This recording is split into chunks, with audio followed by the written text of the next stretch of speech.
IPL জয়ের পরেই শুরু নতুন ইনিংস। বিয়ে করলেন ভেঙ্কটেশ আয়ার। কয়েকদিন আগেই আইপিএল জয়ের শিরোপা উঠেছে তার মাথায়। ফাইনালে 26 বলে 52 রানে দুরন্ত ইনিংস খেলেন ভেঙ্কটেশ আয়ার। এবার 22 গজের বাইরে নতুন ইনিংস শুরু করলেন নাইট তারকা। রবিবার সকালে তিনি বিয়ে করলেন শ্রুতি রঘুনাথনকে। চলতি আইপিএলে দুরন্ত ফর্মে ছিলেন ভেঙ্কটেশ আয়ার। 370 রান করে নাইটদের ট্রফি জয়ের অন্যতম শক্তি ছিলেন তিনি। ফাইনালে হাফ সেঞ্চুরি ছাড়াও প্লে অফে বিধ্বংসী ইনিংস খেলেছিলেন।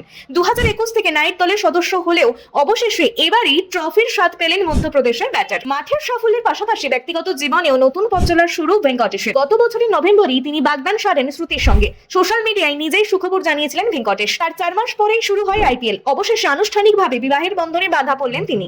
যদিও শ্রুতির সঙ্গে খেলার দুনিয়ার যোগাযোগ নেই। বেঙ্গালুরুর একটি সংস্থায় চাকরি করেন তিনি। তার আগে দিল্লির NIFT থেকে মাস্টার্স করেছেন ফ্যাশন ম্যানেজমেন্ট নিয়ে। ভেঙ্কটেশ এবং শ্রুতির বিয়ের ছবি প্রকাশ্যে এসেছে এবং আসতেই শুভেচ্ছা শুরু হয়েছে আসতে দেশের বিভিন্ন প্রান্ত থেকে। ভিডিওটি